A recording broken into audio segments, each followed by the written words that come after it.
gostaria que os irmãos abrissem as suas Bíblias em Hebreus, capítulo 10, versículo 38.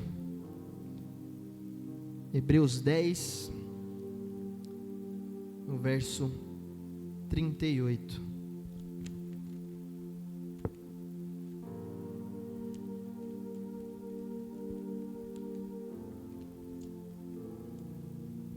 Amém? Procure na sua Bíblia. Você que estiver sem Bíblia também, tem aqui no telão, que diz assim: mas o meu justo viverá pela fé, e se retroceder, não me agradarei dele. Amém? Pode tomar os seus assentos.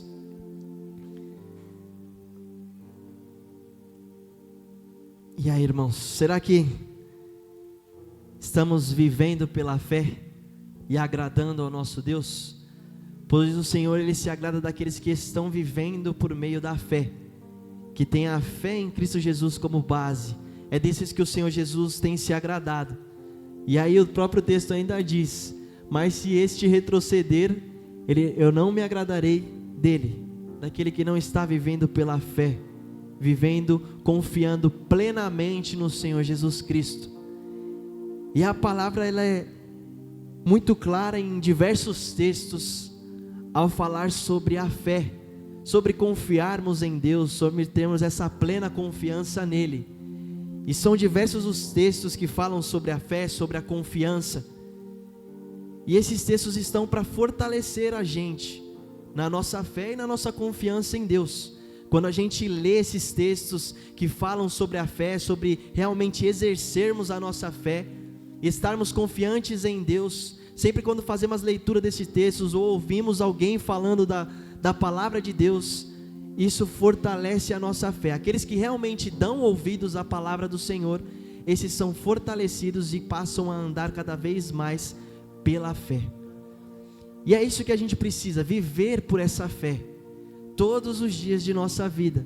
Parece que tem dias que são complicados, são dias difíceis, mas é necessário que a gente aprenda a ter essa fé. Talvez esses dias difíceis venham às nossas vidas, esses dias complicados apareçam diante da gente, para que a nossa fé seja provada, para que o Senhor possa olhar para a gente e ter a certeza de que estamos vivendo por esta fé, confiando plenamente no Senhor, de que Ele é o nosso sustento, é Ele quem nos guarda. Só que, será que temos realmente depositado essa fé somente em Deus, essa confiança somente em Deus? Pois, às vezes muitas pessoas depositam a sua confiança no trabalho, em outras pessoas, nos seus estudos. Só que, às vezes essas pessoas não conseguem parar para analisar: e se um dia eu perder o meu trabalho, ou perder alguma pessoa, o meu chão vai acabar? A minha esperança vai sumir? A minha confiança vai acabar? Por isso que Deus fala para confiarmos nele, pois nele não tem falha, não tem erro. Ele sempre será o nosso sustento. Independente se você um dia perder o seu emprego, perder um familiar, uma pessoa na qual você tinha por próximo, perder uma faculdade ou algo que você estava querendo para sua carreira, um sonho. Mas aqueles que confiam no Senhor não precisam dessas coisas, não botam a sua confiança nessas coisas, pois tudo isso é passageiro, tudo isso um dia vai sumir, vai deixar de existir, mas o nosso Senhor Jesus Cristo permanecerá para sempre, para todo sempre. Por isso que o Senhor quer que a gente deposite a nossa fé e a nossa confiança nele, pois Ele é eterno, para todo sempre. O Senhor não quer que você deposite a sua confiança e a sua fé nas coisas terrenas, mas naquilo que é eterno. E o nosso Senhor Jesus Cristo, Ele é eterno. Por isso Ele nos fala: confie em mim. Pois a própria palavra de Deus, ela é muito clara, né? Os que confiam no Senhor são como os montes de Sião, que não se abalam, mas permanecem para sempre. A palavra diz para sempre, para a eternidade. Todo aquele que confia no Senhor permanecerá firme, de pé, até o fim dessa jornada sobre a terra. Amém? E o que seria viver pela fé? O viver pela fé é você realmente depositar toda a sua confiança em Cristo Jesus. crer mesmo sem ver, sem enxergar algo que possa estar para acontecer, mas você crê e tem aquela convicção de que aquilo vai acontecer. Essa é a fé. A gente não viu Jesus Cristo pessoalmente andando entre nós, mas nós temos fé de que Ele esteve sobre essa terra, um dia morreu por cada um de nós e ressuscitou e hoje vive para sempre. Nós temos a fé de que Jesus Cristo é o Senhor. E às vezes a gente quer depender de nós mesmos, né? Da força do nosso próprio braço, da nossa própria confiança. A gente acha que por sermos inteligentes ou termos um bom intelecto, termos bens materiais, estudos, às vezes a gente quer confiar em nós mesmos. Só que essa confiança é falha. Um dia ela pode se quebrar. Por isso que o Senhor Jesus está falando, confie em mim. E Ele ainda diz, o justo, ele vive por fé. Ele vive a sua vida inteira por fé. Então, e a gente vê isso claramente. Quando a gente tem a nossa fé depositada no Senhor, a gente pode perder tudo, mas a gente continua de pé. A gente vê um exemplo muito claro na vida de Jó. Jó perdeu tudo que ele tinha. Jó perdeu filhos, Jó perdeu seus bens materiais, seus trabalhadores, tudo ele perdeu. Mas mesmo assim ele não deixou de confiar em Deus. Imagina se a confiança e a fé de Jó estivessem depositadas nessas coisas terrenas. O que teria acontecido com ele quando ele tivesse perdido seus filhos, os seus bens, os seus trabalhadores, toda aquela sua riqueza que ele tinha? Se ele tivesse depositado toda a sua confiança nisso, nessas coisas, será que ele permaneceria de fé até o fim? Até a sua saúde foi tocada, porque às vezes alguns pensam, não, eu sou saudável, vou viver muito, mas tudo isso é momentâneo. Talvez hoje você possa estar super bem de saúde, talvez amanhã não esteja. Por isso que o Senhor quer que a sua confiança esteja nele, para que você consiga permanecer de pé, assim como Jó permaneceu de pé. Mesmo a sua própria mulher falando, amaldiçoa a Deus logo e morre. Você não viu que já deu tudo errado? Por quê? Porque para ela, as coisas estavam, a sua confiança estava nas coisas terrenas. Mas Jó entendia que tudo que ele tinha vinha de Deus. Por isso a sua confiança maior, a sua fé tinham que estar somente no Criador. E isso deve estar no nosso coração também. Devemos estar com a nossa fé depositada naquele que não falha, naquele que sempre será o nosso chão, o nosso sustento, quem poderá sempre estender a mão para te levantar. Quando você perder o emprego, um familiar, Deus sempre vai estar lá do seu lado. Entenda isso, Ele sempre vai estar com você. Mas Ele está com aqueles que confiam nele plenamente. O Senhor, Ele não é intrometido, Ele faz parte e Ele convive com aqueles que querem a sua presença, que querem permanecer junto a Ele. E eu peguei duas histórias, por muitas pessoas talvez não tão conhecidas, mas eu queria mostrar para vocês dois exemplos de uma pessoa que não confiava em Deus e uma pessoa que confiava em Deus. E a gente vai ver o destino final de cada uma delas. E eu gostaria que os irmãos abrissem as suas Bíblias no segundo livro de Crônicas, no capítulo 16, do verso 1 em diante. No segundo livro de Crônicas, capítulo 16, do verso 1 em diante. Vamos falar sobre um rei um pouquinho complicado. E diz assim: no 36º ano do reinado de Asa, Baasa, rei de Israel, invadiu Judá e fortificou Ramá, para que ninguém pudesse entrar no território de Asa, rei de Judá, nem sair de lá. Verso 2: Então Asa ajuntou a prata e o ouro do tesouro do templo do Senhor e do seu próprio palácio, e os enviou a Ben-Hadad, rei da Síria, que governava em Damasco, com uma mensagem que dizia: façamos um tratado. Isso aqui Asa mandando essa carta, que estava escrito assim: façamos um tratado como fizeram meu pai e o teu. Eu estou te enviando prata e ouro. agora rompe o tratado que tens com Baasa, rei de Israel, para que ele saia do meu país. Ben-Hadad aceitou a proposta do rei Asa e ordenou aos comandantes das suas forças que atacassem as cidades de Israel. Eles conquistaram Jom, Dan, Abel-Maim e todas as cidades armazéns de Naftali. Quando Baasa soube disso, abandonou a construção de muros de Ramá. Então o rei Asa reuniu todos os homens de Judá, e eles retiraram de Ramá as pedras e a madeira que Baasa estivera usando. Com esse material, Asa fortificou Gebá e Mispá. E aí aqui vem um ponto chave. Naquela época, o vidente Anani foi dizer a Asa, rei de Judá.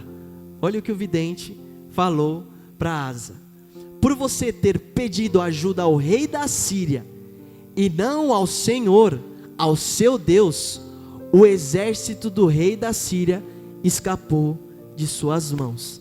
Aqui a gente vê claramente que Asa, antes de tomar as suas decisões, antes de enviar todo aquele ouro e prata ao outro rei, ele não consultou a Deus, ele tomou a sua própria decisão, confiando em si mesmo.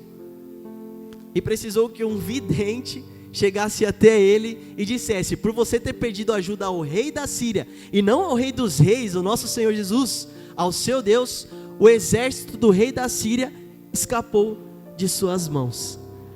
E o texto ele vai continuar, no verso 8 diz assim: por acaso os etíopes e os líbios não eram um exército poderoso, com a grande multidão de carros e cavalos?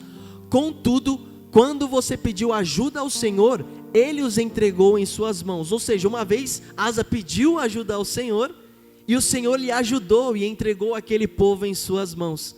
Mas dessa vez Asa, não, eu tenho dinheiro, eu tenho ouro, eu tenho prata, eu posso resolver tudo com a riqueza que eu tenho, confiando em mim mesmo. Ele não depositou a sua confiança em Deus, mas sim nos bens que ele tinha. Ele achava que tudo o que ele tinha podia resolver toda a situação que ele estava passando. Mas ele deixou de consultar aquele que lhe proporcionou tudo aquilo. Verso 9: pois os olhos do Senhor estão atentos sobre toda a terra, para fortalecer aqueles que lhe dedicam totalmente o coração. Olha só, isso aqui é muito forte. Os olhos do Senhor estão procurando sobre toda a terra, para fortalecer aquelas pessoas que têm o seu coração totalmente voltado a Deus.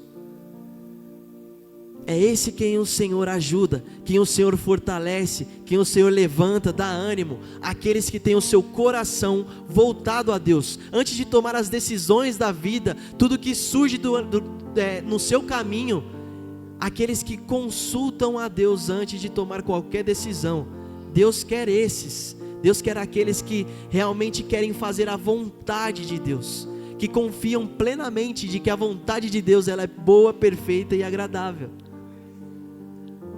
Só que Asa ele não tinha essa confiança mais em Deus. Ele achava que o que ele tinha podia resolver tudo, mas não resolveu. E aí a gente vai para o versículo, e aí ele termina a parte A e ele continua: nisso você cometeu uma loucura, de agora em diante terá que enfrentar guerras. Ele não precisaria passar por essas guerras se tivesse consultado ao Senhor e feito o que Deus queria. Mas não, por sua própria vontade e decisões erradas que ele tomou por não confiar em Deus, agora ele vai viver uma vida de guerras constantes em sua vida. Se a gente não confiar em Deus, não depositar a nossa fé nele, pode ter certeza que você vai viver uma vida cheia de tribulações, cheia de guerras, de conflitos. Por isso a gente precisa confiar em Deus, pois mesmo em meio a situações complicadas, o nosso Deus ele coloca uma paz na gente que excede todo o entendimento. Quando você acha que está tudo perdido, mas você confia em Deus, vem uma paz que você não consegue explicar, uma paz no seu coração que preenche todo aquele conflito que estava acontecendo.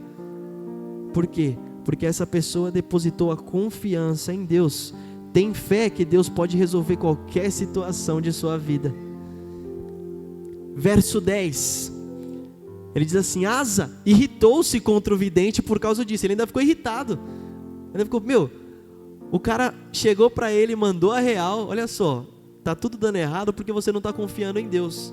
Você quer agir na sua própria confiança, na força do seu próprio braço, confiando nas coisas que você tem.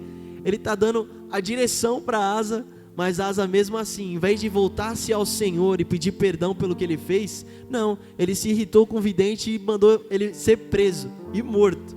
Ficou tão indignado que mandou prendê-lo. Nessa época, Asa oprimiu brutalmente alguns do povo. Verso 11. Os demais acontecimentos do reinado de Asa, do início ao fim, estão escritos nos registros históricos dos reis de Judá e de Israel. Se você for lá no livro de Reis, você vai ver muita coisa também sobre Asa, muitas decisões erradas que ele também tomou em sua vida. Verso 12.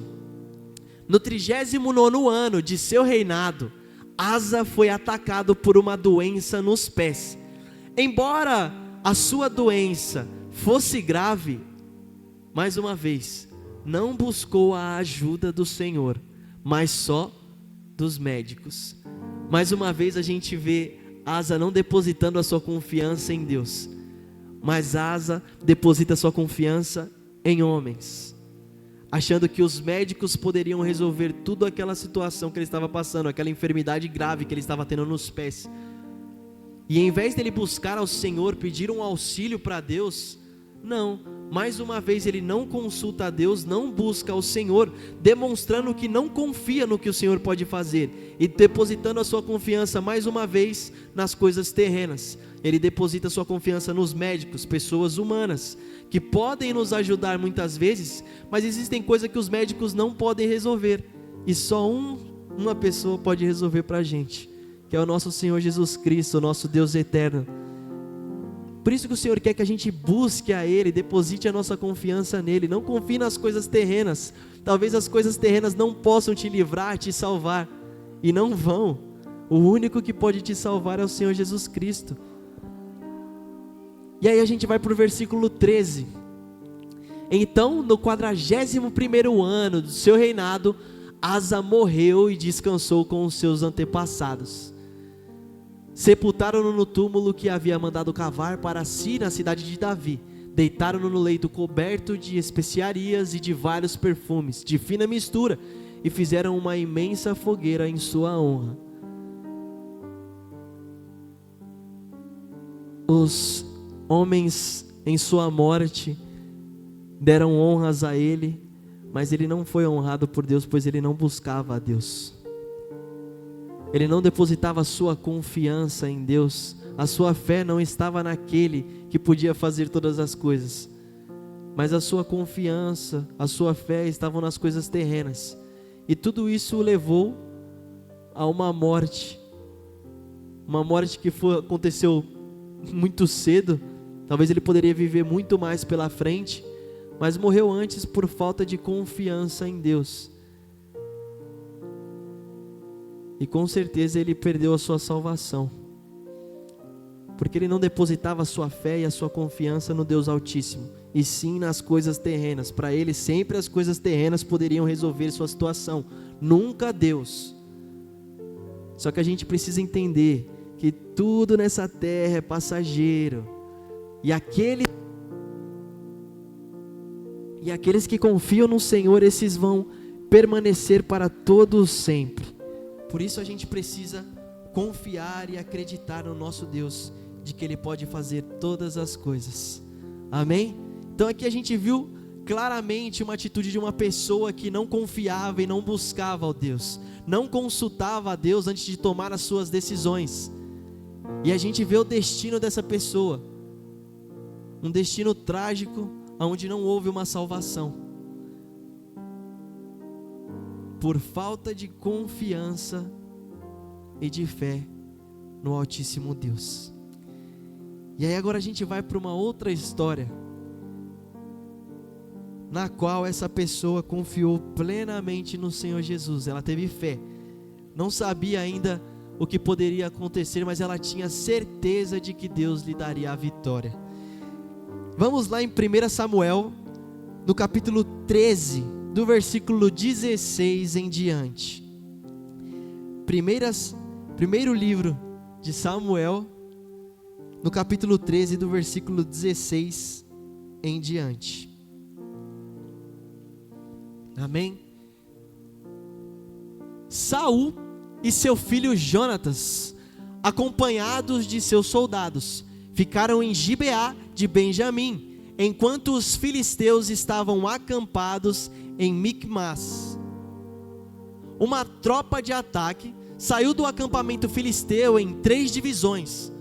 Uma foi em direção a Ofrá, nos arredores de Sual, outra em direção a Bet-Horon, e a terceira em direção à região fronteiriça, de onde se avista o vale de Zebuim, diante do deserto.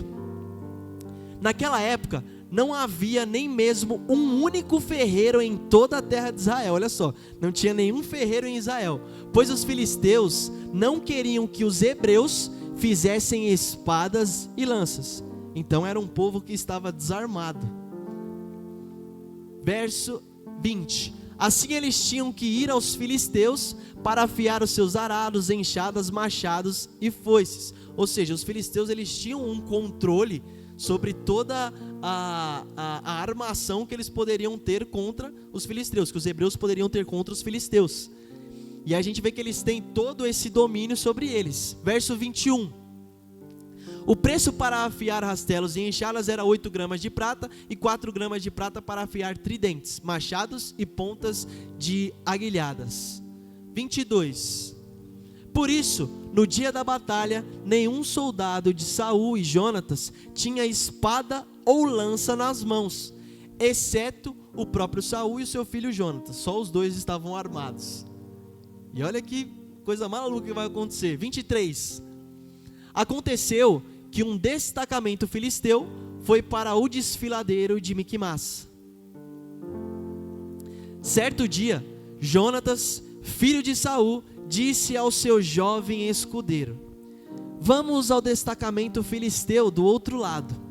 Ele, porém, não contou isso ao seu pai. Então, Jonatas tomou essa decisão de ir a esse destacamento dos filisteus e chamou o seu escudeiro para ir junto com ele. Verso 2. Saul estava sentado debaixo de uma romanceira na fronteira de Gibeá, em Migron. Com ele estavam uns 600 soldados, entre os quais Aias, que levava o colete sacerdotal. Ele era filho de Aitube, irmão de Icabode, filho de Finéias e neto de Eli, o sacerdote do Senhor em Siló.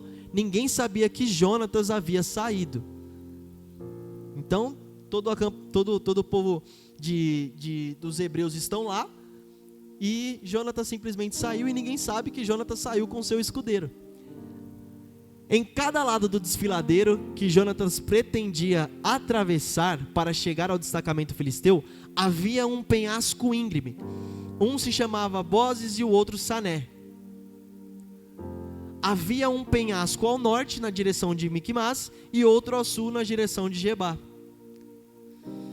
E Jonatas disse ao seu escudeiro: vamos ao destacamento daqueles incircuncisos. Talvez o Senhor haja em nosso favor, pois nada pode impedir o Senhor de salvar, seja com muitos ou com poucos. Isso aqui é fé. Isso aqui é confiança em Deus. Olha só. Pois nada pode impedir o Senhor de salvar, seja com muitos ou seja com poucos. A gente vê uma pessoa que está depositando a sua confiança e a sua fé em Deus, de que Deus pode entregar essa vitória para ele. E a gente vai no versículo 7. Disse ao seu escudeiro: faze tudo o que tiveres em mente, e eu irei contigo. Olha só a importância também de termos pessoas fiéis ao nosso lado, para estar nas batalhas junto com a gente, pessoas que também confiam em Deus, que depositam sua fé em Deus. É muito importante termos ao nosso lado amigos fiéis, que estarão conosco até o fim, e juntos estaremos no céu, louvando e adorando ao nosso Deus. E esse escudeiro estava lá, disse assim: faze tudo que tiver em mente, tudo que você estiver pensando, pode fazer, que eu vou contigo. Verso 8. Jonatas disse: venha, vamos atravessar na direção dos soldados e deixaremos que nos avistem. Se nos disserem, esperem aí até que cheguemos perto, ficaremos onde estivermos e não avançaremos. Verso 10. Mas se disserem, subam até aqui, subiremos, pois este será o sinal para nós de que o Senhor os entregou em nossas mãos. Olha, ele confiava tanto em Deus que ele colocou aquela situação: se eles chamarem a gente, eu tenho certeza que Deus deu a vitória para a gente. Se eles chamarem a gente para ir lá em cima, é porque Deus já nos concedeu a vitória. Isso é certeza, isso é crer antes de saber se isso realmente vai acontecer. É a fé, é a fé. Você ainda não viu, mas o Senhor já estava lá dando a vitória, e ele cria nisso, ele confiava nisso, ele tinha sua confiança em Deus. E aí a gente vai para o versículo 11. Então os dois se deixaram ver pelo destacamento dos filisteus. Então eles apareceram lá e falou: vamos ficar aqui para a gente ser visto mesmo, e vamos ver qual que vai ser a reação deles. Então os dois se deixaram ver pelo destacamento dos filisteus, que disseram: veja, os hebreus estão saindo dos buracos onde estavam escondidos. 12. E gritaram para Jonatas e seu escudeiro: subam até aqui e lhe daremos uma lição. Eu imagino Jonatas olhando para o escudeiro. Você lembra o que eu falei? Se eles falarem para a gente subir lá em cima, é porque o Senhor já entregou ele em nossas mãos.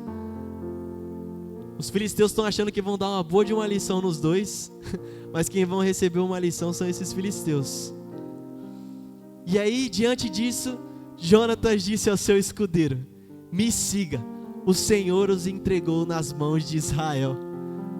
Olha só a confiança de Jonatas em Deus. Chamaram eles lá para cima e ele já tinha falado: se eles chamarem a gente, Deus está conosco e já nos entregou a vitória. E aconteceu exatamente isso. Os filisteus o chamam lá para cima. Jonatas olha para o seu escudeiro: a vitória já está garantida, porque o nosso Senhor já venceu por nós. E aí os dois vão adiante. No verso 13, Jonatas escalou o desfiladeiro usando as mãos e os pés, e o escudeiro foi logo atrás. Ele disse e foi até o fim: o que você tiver em mente eu vou contigo. E ele está indo lá. Jonatas, chegando lá, né? Jonatas os derrubava e seu escudeiro logo atrás dele os matava. Olha só agora no 14. Verso 14. Pulou um. 14. Naquele primeiro ataque, Jonatas e seu escudeiro mataram cerca de 20 homens numa pequena área de terra. Para pensar, 2 homens contra 20, que ainda tinham armamento. Me fala se não é Deus agindo aqui. Pessoas que confiam em Deus, sabem que mesmo diante de uma situação impossível, que parece impossível, se esse confia em Deus e tem fé em Deus, pode ter certeza que Deus vai agir, porque Deus, Ele é muito bom, Ele é excelente em fazer o impossível. Coisas que para nós são impossíveis, para o nosso Senhor Deus é totalmente possível. Só que Ele age na vida daqueles que têm fé e confiam nele, assim como Ele agiu na vida de Jonatas. Jonatas lá meio numa situação complicada, nosso povo todo está desarmado, só eu e meu pai temos armamento. Ele com certeza pensou: bom, eu confio em Deus e Deus vai fazer alguma coisa por nós. Chamou seu escudeiro e falou: vamos lá que a gente vai dar um jeito. Colocou uma situação ali que ele falou: se eles nos chamarem, Deus já entregou em nossas mãos. E eles o chamaram e Deus fez algo que parecia impossível acontecer. A gente vê isso em filme, uma pessoa lutando contra 50, mas na realidade não é assim que funciona. 2 pessoas contra 20 simplesmente ganharem facilmente, um derrubando desarmado e o outro que vinha matando atrás ainda, não era nem o primeiro que matava, era o segundo. Deus agindo na vida daqueles que confiam nele. E é muito interessante que mais pra frente na história, a situação se reverte totalmente para os hebreus. aquilo que parecia que estava difícil para os hebreus, todos desarmados, dali a pouco Deus fez com que os próprios filisteus começassem a se atacar. Eles ficaram assustados quando Jonatas e o seu escudeiro mataram 20 homens naquele momento.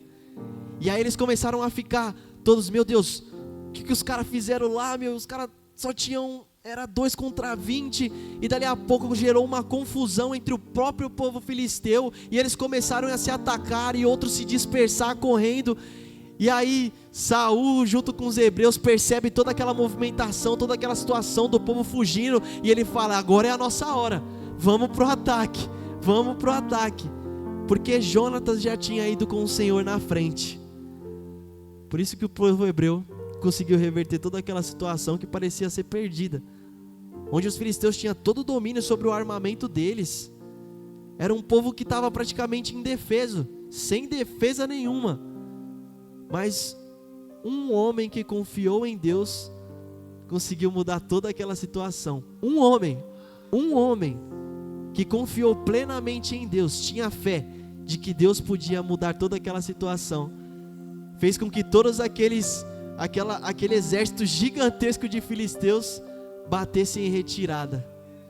Tudo isso porque ele confiava em Deus. Por isso que eu falo para todos nós essa noite, inclusive para mim, para que depositemos a nossa confiança e a nossa fé no Senhor Jesus Cristo. Pode parecer difícil a situação, pode parecer complicado tudo que está acontecendo na sua vida, mas se você tem fé e confia no Senhor, pode ter certeza que Ele pode reverter toda essa situação, assim como Ele fez com Jonatas e o povo hebreu. Parecia perdido, mas Deus falou, não está perdido, porque eu estou com você.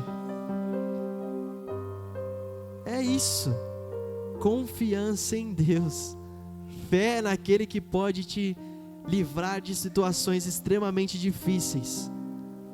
Mais uma vez eu repito, os que confiam no Senhor são como os montes de Sião, que não se abalam, mas permanecem para sempre. A gente vê claramente na vida de Jonatas, ele confiou em Deus, ele não ficou abalado com o que estava acontecendo, ele falou, não, eu vou resolver isso porque Deus está comigo. Nós precisamos ter essa confiança em Deus. Difícil? É complicado muita coisa na nossa vida, mas se Deus está contigo, meu irmão, há paz no seu coração e convicção de que o Senhor pode mudar essa situação. Basta confiar nele plenamente, não parcialmente, plenamente. Deposite toda a sua confiança em Deus. Não tenha medo de fazer isso. Não tenha medo de depositar toda a sua fé, sua confiança em Deus, pois Ele é eterno. Não deposite as suas confianças nas coisas terrenas, assim como fez o Asa. Rei Asa acabou perdendo a sua vida, vivendo uma vida de guerras, por tomar decisões confiando no seu próprio braço, na sua própria força, nas coisas terrenas. Mas Jonatas agiu completamente diferente do rei Asa. Ele confiava em Deus, e mesmo quando a situação parecia impossível, Deus foi lá e guerreou por ele.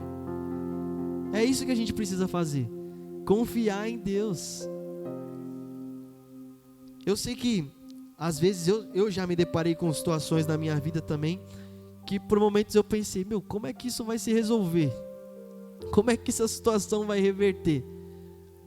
Mas aí Deus vinha no meu coração e falava, em Hebreus 10, no verso 38, né? O justo viverá pela fé. Isso é citado mais 3 vezes na Bíblia ainda, falando sobre o justo que vive por fé. Fora os demais textos a respeito da fé e da confiança em Deus. A gente vê na vida de muitos homens que mesmo em situações complicadas, confiavam em Deus e tudo se resolvia. E nunca pense também, às vezes a gente pensa, né? Não, porque eu tenho fé em Deus, porque eu confio em Deus, realmente tudo o que eu quero vai acontecer. Não é assim que funciona também. Precisa estar dentro da vontade do Senhor.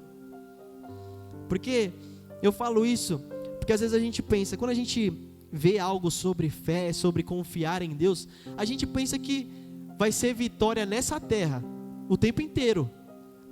Mas há pessoas que são cristãs, que às vezes passam por uma doença terminal, confiam em Deus, mas mesmo assim morrem.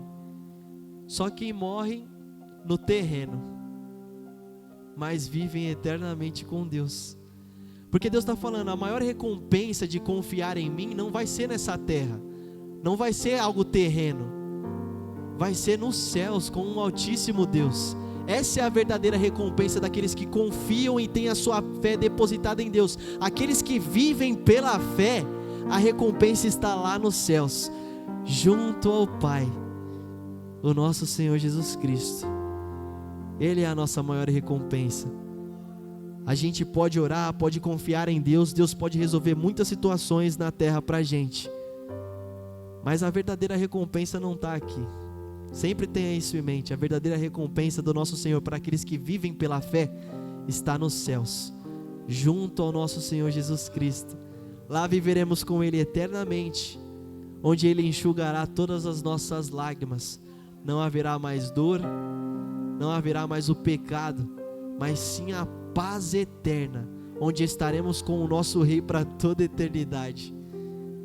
E eu penso muito nisso, por isso que no meu coração eu sempre tenho essa plena confiança em Deus e a fé no meu Senhor Jesus Cristo, porque o meu maior desejo é estar com Cristo na eternidade, é estar com aquele que me salvou, que me libertou do pecado, que me deu a vida.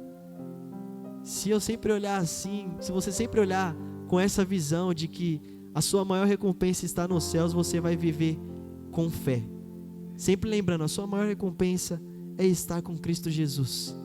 Então deposite a sua fé e a sua confiança totalmente nele. E eu gostaria de finalizar essa mensagem em Judas, no capítulo 1, na verdade só tem um capítulo, verso 20 e o verso 21 de Judas. Esse não é o Judas Iscariotes, tá bom?